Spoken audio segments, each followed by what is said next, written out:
Hello students, myself Dharmendra Kumawat. तो line by line Hindi NCERT series अपन देख रहे थे। काफी टॉपिक अपन देख चुके हैं इस चैप्टर के, और आज अपना लास्ट टॉपिक है। इस टॉपिक को दो पार्ट में अपन कंप्लीट करेंगे।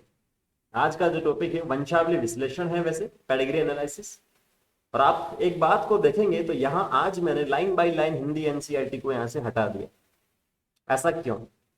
ऐसा इसीलिए क्योंकि आज के टॉपिक में जो पेडिग्री एनालिसिस है उस टॉपिक में एनसीईआरटी तो अपन देखेंगे ही, लेकिन उसके साथ साथ में कुछ एक्स्ट्रा पॉइंट भी यहां से डिस्कस करेंगे, जिससे पेडिग्री एनालिसिस नाम का जो टॉपिक है, वंशावली विश्लेषण नाम का जो टॉपिक है, वो क्या हो जाए, यहां से क्लियर हो जाए। ठीक है, क्योंकि इस प्रकार के डायग्राम अगर आप देखते हैं तो इसको एनसीईआरटी में सोल्व करने के तरीके नहीं बता रखे हैं, तो वो ट्रिक मैं आपको बताऊंगा। और उस ट्रिक को अगर आप एक बार देख लेंगे तो 2 मिनट में आप पेडिग्री सोल्व कर लेंगे। मेरी गारंटी है 2 मिनट से भी कम, कुछ सेकंडों में, 20, 25, 30 सेकंड में आप उसे सोल्व कर लेंगे।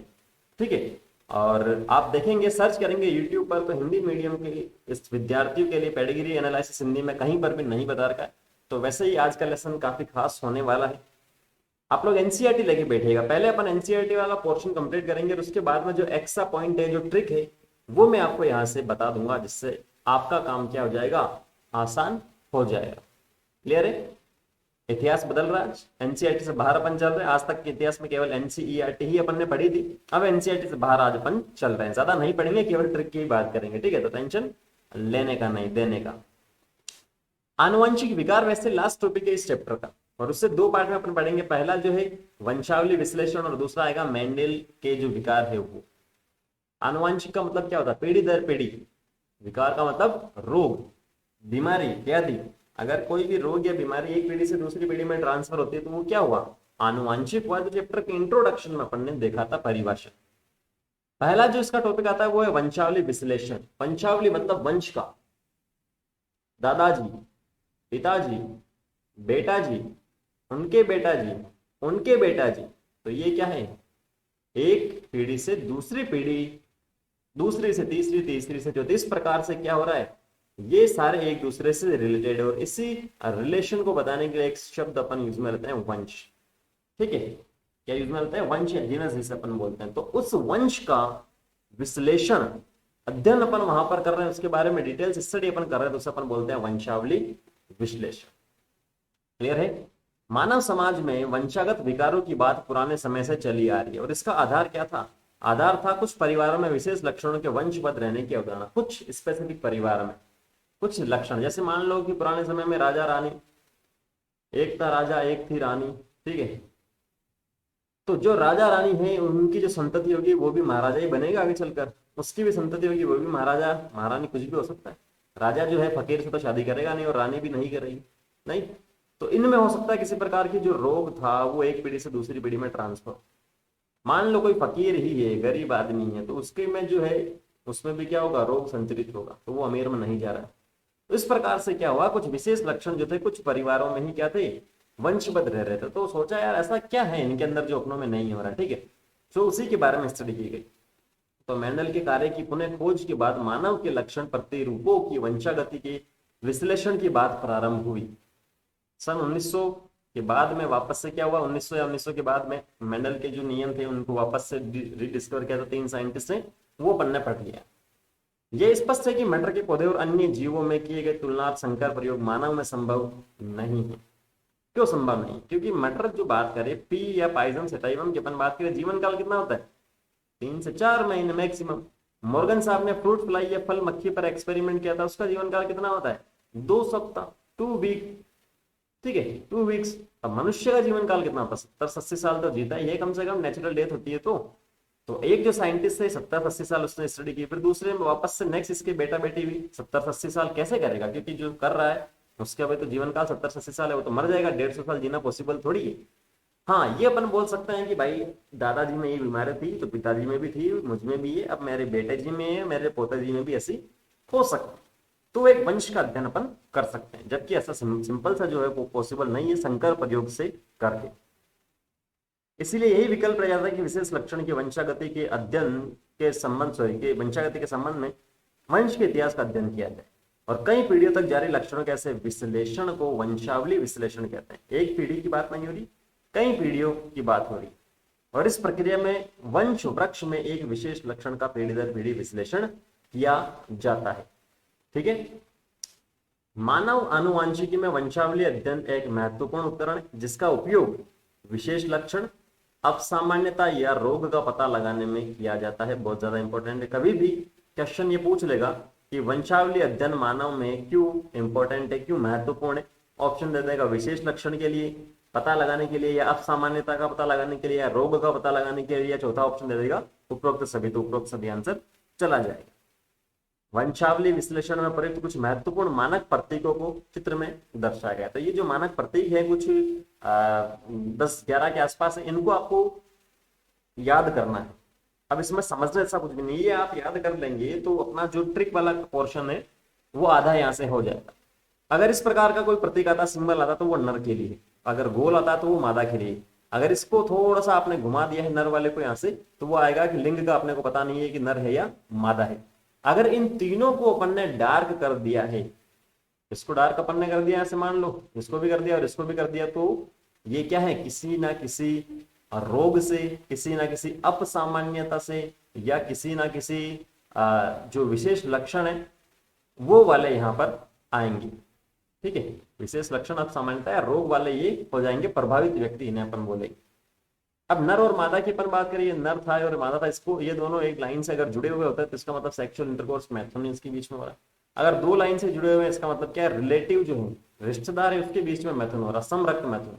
दादा था, दादा की बहन थी, यहाँ से उसके बेटा बेटी हुए, फिर उसके बेटा बेटी हुए, फिर उसके बेटा बेटी, तो इनके कोई ना कोई क्या थे, कॉमन ही थे पेरेंट्स। तो कॉमन पेरेंट्स हैं अगर 2 या 3 या 4 पीढ़ी के, तो वो हो गए एक प्रकार से रिश्तेदारी या समरक्त मैथुन। ठीक है, डबल लाइन आती है। तो फिर उसके बाद में वापस से यहाँ पर अपन बात करें, क्रॉस होता है नर और मादा के बीच में, ये मेल है ये फीमेल है, और ये यहाँ पर क्या हुआ, ये अगली पीढ़ी में इनके जो संतति है वो यहाँ पर हो। ठीक है, दाएं से बाएं अपने को चलना, लेफ्ट टू राइट, सॉरी बाएं से दाएं चलना है, लेफ्ट टू राइट अपने को चलना। जन्म हुआ है पहले, तो लेफ्ट टू राइट चलेंगे, पहले पुत्री का जन्म हुआ और पुत्र का जन्म हुआ।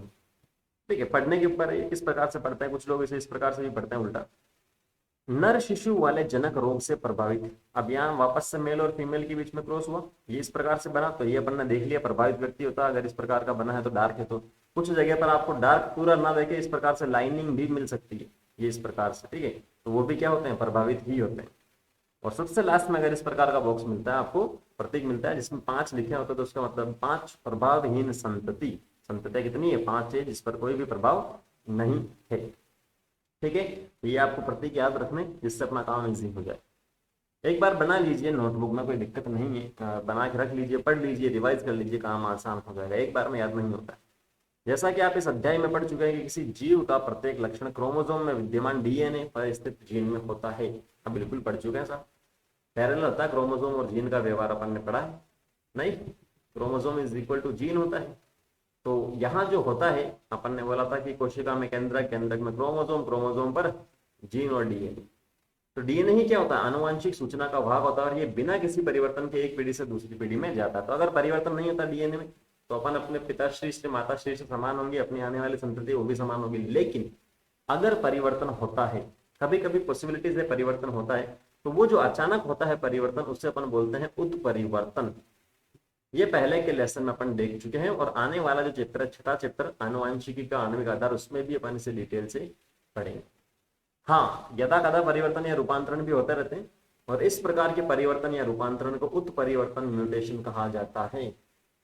डिटेल से पढ़ेंगे इसे। मानव में कई विकार ऐसे पाए गए जिनका संबंध क्रोमोसोम या जीन के परिवर्तन रूपांतरण से जोड़ा जा सकता है। ठीक है, तो ये फर्स्ट पोर्शन था। बाकी जो मेंडलीय विकार है वो इसको अलग से लेसन में अपन देखेंगे। ठीक है, अभी अपन बात करते हैं ट्रिक की, और एनसीईआरटी में जो 2 डायग्राम आपको दे रखे हैं ये वाले, ठीक है, इसके नीचे जो लिखा है वो इंपॉर्टेंट है। इसमें से एक तो पूछा भी गया है AIPM, तो किस प्रकार से इस प्रकार जो डायग्राम आते हैं अगर ऐसे, तो उसे किस प्रकार से अपन सोल्व करेंगे, उस ट्रिक की मैं बात कर रहा हूँ, उसे आप नोट कर लीजिएगा।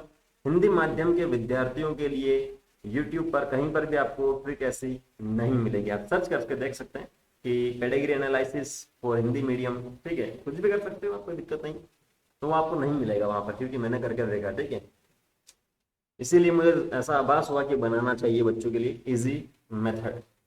तो अपन बात करते हैं कि टोटल अपने को 4 प्रकार के जो विकार है या लक्षण की बात करेंगे। ठीक है, पहला प्रभावी, दूसरा अप्रभावी। ठीक है, प्रभावी को अपन बोलते हैं डोमिनेंट, इंग्लिश में शब्द आप याद रखेंगे, आसान होगा इस टॉपिक को समझना। अप्रभावी को रेसेसिव अपन बोलते हैं। अब जो प्रभावी है मतलब एक पीढ़ी से दूसरी पीढ़ी और दूसरी पीढ़ी से तीसरी पीढ़ी में क्या वो अपना प्रभाव दिखा रहा है या नहीं दिखा रहा। अगर प्रभाव वो दिखा रहा है, इसमें जो एक पीढ़ी में कोई ना कोई बीमार है माता या पिता में से, तो हो सकता है आगे आने वाली जो पीढ़ी है उसमें जो बेटा और बेटी में से कोई बीमार हो, फिर वापस उसके और बेटा और बेटी में कोई बीमार हो, तो वो हो गया प्रभावी। ठीक है, और अप्रभावी का मतलब हो सकता है कि इसमें कोई बीमार हो लेकिन दूसरी में ना होकर तीसरी में वापस से क्या हो कोई बीमार हो, तो वो हो जाएगा अप्रभावी। अभी और डिटेल्स चलेंगे, केवल शब्द में बता रहा हूं अभी आपको। प्रभावी भी 2 प्रकार से हो सकती है, एक ऑटोजोमल और दूसरा सेक्स लिंक या एक्स लिंक भी से अपन बोलते हैं। अपने को पता है मनुष्य में टोटल 46 गुणसूत्र होते हैं और उन 46 में 44 प्लस एक्स एक्स या एक्स वाई की अपन बात करते हैं। तो ये जो 44 गुणसूत्र है वो कैसे हैं, अलिंगी है, मतलब लिंग निर्धारण में इनका कोई भी रोल नहीं है, और इसे इंग्लिश में अपन बोलते हैं ऑटोजोमल, जो ऊपर लिखा है। और बाकी जो एक्स एक्स और एक्स वाई बचा है ये क्या है, आलिंगी से अपन बोल रहे हैं या सेक्स लिंग से बोलते हैं, मतलब सेक्स या लिंग का निर्धारण में इनका रोल होता है। ठीक है, तो आलिंगी से अपन ने बोल दिया। ठीक है, तो इसकी अपन ने बात कर ली। यहाँ पर फिर से रेसेसिव की अपन बात करें, अप्रभावी की, जैसे मैंने आपको बताया एक पीढ़ी से दूसरी में नहीं दिखे और हो सकता है वो तीसरी में दिख जाए, तो वो अप्रभावी है। इसमें भी वापस से हो जाएगा ऑटोजोमल आलिंगी, अलिंगी सॉरी, और सेक्स लिंग आलिंगी जिसे अपन बोल रहे हैं। ठीक है, ये 4 शब्द अपने को ध्यान में रखना है पहले। अब उसके बाद में आगे अपन चलते हैं किस प्रकार से पहचानेंगे अपन किस प्रकार का रोग है, क्या ये प्रभावी है या नहीं है। सपोज कर लो इस प्रकार का कोई डायग्राम अपने को दे दिया। ठीक है, ये इस प्रकार का डायग्राम अपने को दे दिया, कुछ भी हो सकता है, वो तो मन से बना रहा हूं मैं डायग्राम। इसमें मान लो कि ये प्रभावित है, मान लो इसमें ये प्रभावित नहीं है, मान लो इसमें ये प्रभावित। ठीक है, तो ये अपने पास आपको देख लेना, ये पहली पीढ़ी हो गई है, ये दूसरी पीढ़ी हो गई यहाँ पर, और ये तीसरी पीढ़ी हो गई। तो पहली पीढ़ी में अपने पास नर क्या है, इस प्रकार का जो सिंबल आता है वो मेल के लिए यूज में लेते हैं, और ये फीमेल की, नर क्या है प्रभावित है। दूसरी में कोई भी अपने पास प्रभावित नहीं है, और तीसरी में वापस से क्या है मादा प्रभावित है। तो अगर पीढ़ी में एक भी पीढ़ी अगर बीच में छूटती है जिसमें कोई भी प्रभावित नहीं है, तो उस प्रकार की अपन बोलते हैं अप्रभावी या रेसेसिव। पीढ़ी में प्रभावित व्यक्ति स्किप हो रहा है या पीढ़ी स्किप हो रही है यहाँ पर। ठीक है, एक पीढ़ी छूटी है या हो सकता है 2 छूटी है, तो अगर प्रभावित पीढ़ी छूटी है तो उसे अपन बोलेंगे रेसेसिव। जबकि अपन रेसेसिव की बात कर रहे हैं तो रेसेसिव भी क्या होता है, 2 प्रकार के हो सकते हैं रेसेसिव भी, क्या वो आलिंगी अलिंगी है या आलिंगी ऑटोजोमल है या सेक्स लिंग, इसकी अपन बात करें।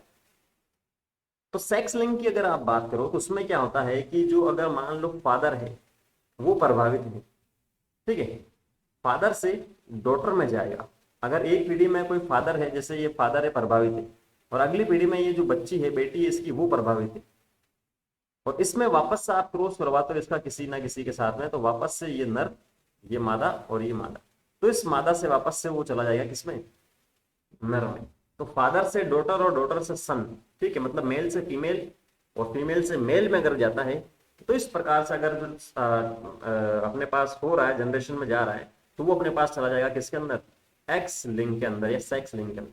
ठीक है, पिता से पुत्री में जाएगा, पुत्री से बेटी में जाएगा, माता से पुत्र में जाएगा, पुत्र से वापस पुत्री में या पोती में जाएगा। ठीक है, और इस प्रकार का जो इनहेरिटेंस होता है, आनुवंशिकी की बात करते हैं, उसे क्रिस क्रॉस आनुवंशिकी बोलते हैं, जो एनसीईआरटी में नहीं लिखा। ठीक है, आप अपने हिसाब से स्क्रीनशॉट ले लीजिए, नोट्स बना लीजिए, जैसा आपको करना आप कर सकते हैं। ठीक है, जबकि अगर हम दूसरे केस में अगर बात करें, मान लो इस प्रकार से है कोई, ठीक है, ये इस प्रकार से अपने पास चल रहा है, तो अपन ने बोल दिया कि मान लो कि ये अप्रभावी है, रेसेसिव है, मतलब जनरेशन यहाँ पर पीढ़ी क्या होगी, स्किप होगी, इसमें नर में है तो इसमें किसी में भी नहीं है। ठीक है, या सॉरी मान लो कि इसे ये प्रभावी, इसे अपन मान लेते हैं प्रभावी, तो ये नर है, तो नर से क्या हो रहा है, मादा में जा रहा है, इस प्रकार से ये मादा में जा रहा है। और ये अगर मादा से अगर मान लो इस नर के साथ में अपन क्रॉस करवाएं और वापस से मादा से नर में चला गया इस प्रकार से, और नहीं भी गया आगे तो कोई दिक्कत नहीं। तो नर से अगर मादा में जा रहा है तो वो अपने पास क्या हो गया, नर से मादा में जा रहा तो वो एक्स लिंग हो गया। लेकिन अगर कंफर्म नहीं है कि नर से वो मादा में भी जा रहा, नर से नर में भी जा रहा, दोनों में ही जा रहा है, पुत्र और पुत्री दोनों में जा रहा, तो वो क्या हो जाएगा, ए लिंगी हो जाएगा, ऑटोजोमल यहां से हो जाएगा। दूसरा पॉइंट क्लियर होगा यहाँ से, ठीक है, दूसरा पॉइंट यहाँ से क्लियर होगा। चार्ट बनाता चलिए जैसे मैंने बना रखा है। नेक्स्ट अपन जो बात करते हैं, ठीक है, ये अपन ने बात कर ली इसकी भी, प्रत्येक पीढ़ी में ये अप्रभावी की जो बात की थी, रेसेसिव की सेम वैसे डोमिनेंट की मैंने इसी में बात कर ली कि एक पीढ़ी से दूसरी पीढ़ी में अगर आप देखें तो कोई ना कोई अगर बीमार व्यक्ति है, प्रभावित व्यक्ति है, इस प्रकार से, ठीक है, जैसे इसमें ये था, इसमें ये था, इसमें ये हो गया, तो जनरेशन गैप देखो आप, ये पहली पीढ़ी थी, ये दूसरी और ये तीसरी पीढ़ी, तो तीनों पीढ़ियों में कोई ना कोई क्या है, प्रभावित है यहाँ पर, तो ये क्या हो गया, प्रभावी हो गया, डोमिनेंट हो गया। और वापस से आपको देखना है क्या वो ऑटोसोमल है या वो एक्स लिंक्ड है, तो वापस आप देखिए कि क्या वो नर से मादा में और मादा से नर में जा रहा है, क्या वो स्पेसिफिक नहीं है, नर से नर और मादा दोनों में जा रहा है, ठीक है, जैसे ये मैंने लिख दिया, कोई दिक्कत नहीं। ऑटोसोमल होगा तो क्या होगा, पुत्र और पुत्री दोनों में जाएगा, और एक्स लिंग होगा तो क्या होगा, नर से मादा और मादा से नर में। नेक्स्ट इसे आप देखिए, इस डायग्राम को देखिए आप, क्या दिख रहा है यहाँ से आपको, जैसे इसमें ये मेल है मेरे पास, ये फीमेल है, और इसकी ये क्या है, जनरेशन पीढ़ी आपको बताई जा रही है। तो आप देख के बता सकते हैं कि ये पहली पीढ़ी है और ये दूसरी पीढ़ी है। तो आपको सबसे पहले देखना है कि प्रभावी है या अप्रभावी। तो क्या यहाँ पर जो पीढ़ी है, जनरेशन है, वो स्किप कर रही है, मतलब छूट रही है, नहीं छूट रही, इसका मतलब ये क्या हो गया है, प्रभावी हो गया है, डोमिनेंट हो गया है, ठीक है।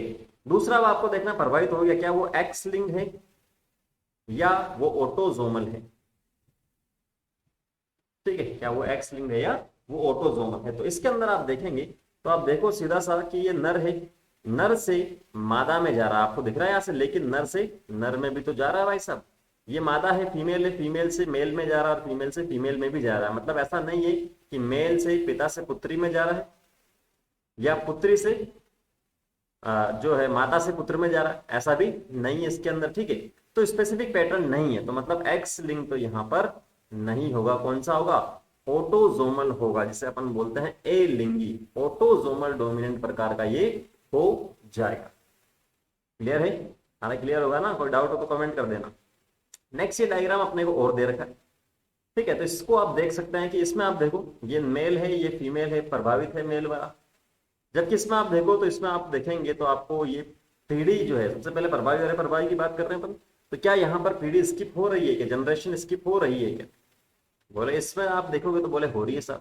लेकिन इसमें आप देखो ये यहाँ पर फीमेल प्रभावित है, यहाँ पर मेल प्रभावित है, वापस से फीमेल और मेल दोनों प्रभावित नहीं, वापस से फीमेल और मेल दोनों प्रभावित। इसका मतलब क्या हो गया, जनरेशन स्किप नहीं हुई, ठीक है। कुछ ट्रिकी भी पूछे जा सकते हैं क्वेश्चन इस प्रकार से, जनरेशन स्किप नहीं हुई तो इसका मतलब ये क्या हो गया है, डोमिनेंट हो गया है, प्रभावित हो गया, प्रभावी हो गया। अब वापस आपको देखना क्या ये ऑटोजोमल है या एक्स लिंक्ड है, सेक्स लिंक्ड है, एलिंगी है या आलिंगी है, ठीक है। तो इसमें आप देखें तो वापस से आप देखो ये मेल था, ठीक है, इसमें आप देखेंगे तो नहीं मिल रहा है। जबकि इसके अंदर आप देखो ये फीमेल है, फीमेल से मेल में नहीं आया, इसमें नहीं आया, लेकिन इस मेल में आ गया, फीमेल से मेल में आया है ना यहाँ पर, अरे हाँ या ना, जो मोस्ट प्रोबेबल कैटेगरी मोस्ट अपने पास जो सही होगा उसी की तरफ अपन जा रहे हैं। बाकी आप जीनोटाइप से देख सकते हैं, जैसे इसका मान लो ए मैंने लिया है या इसका मैंने ए लिया, तो वो आप अपने इतना डिटेल से नहीं पूछता है कभी भी, ठीक है, इतना डिटेल से नहीं पूछता है। वो आप कमेंट करेंगे तो मैं आपको डिटेल से बता दूंगा, लेकिन कभी भी इतना डिटेल से नहीं पूछता है, ठीक है। बहुत सारी बुक्स में मिल जाएगा डिटेल से जीनोटाइप के आधार पर, वो तो क्या है कि बुक की पब्लिसिटी के लिए एक थोड़ा सा धोखा होता है, छलावा होता है बच्चों के साथ में। बोले जितने हार्ड क्वेश्चन देंगे तो बचने उतने ही क्या होंगे बच्चे, उतनी बुक को खरीदेंगे, बोले यार इसमें क्वेश्चन का लेवल अच्छा दे रखा है। तो ऐसा नहीं है, ठीक है, नहीं पूछता। पिछले 10 साल के रिकॉर्ड उठा के देख लो, पेपर उठा के देख लो, अगर मैं गलत हूं तो मुझे सही कर देना, ठीक है, ऐसा नहीं होता। तो डोमिनेंट हो गए, तो ये नर से मादा में जा रहा है, नर से मादा में जा रहा है, ठीक है, सॉरी मादा से नर में जा रहा है, मतलब जो है माता से पुत्र में जा रहा है। क्लियर होगा यहाँ तक, अरे जा रहा है ना यहाँ पर। तो ये अपने पास किस प्रकार का हो जाएगा, पहले को देखते ही अपने को बदल जाएगा, ये क्या हो जाएगा, एक्स लिंक्ड हो जाएगा, क्या हो जाएगा, एक्स लिंक्ड यहां से हो जाएगा, ठीक है। ये तो अपने पास दूसरी के साथ अपन ने क्रॉस करवाया है, ठीक है, ये तो अपन ने दूसरा जो था उसके साथ में अपन ने क्रॉस करवाया। इस पीढ़ी की बात नहीं हो रही यहाँ पर, ये पीढ़ी फर्स्ट थी, ये पीढ़ी सेकंड है और ये पीढ़ी थर्ड है। तो ये पीढ़ी फर्स्ट का जो क्रॉस था उसका रिजल्ट तो केवल ये है, ये है और ये। तो यहाँ पर मेल फीमेल से मेल में गया तो ये अपने पास क्या हो गया, एक्स लिंक डोमिनेंट यहाँ से हो गया।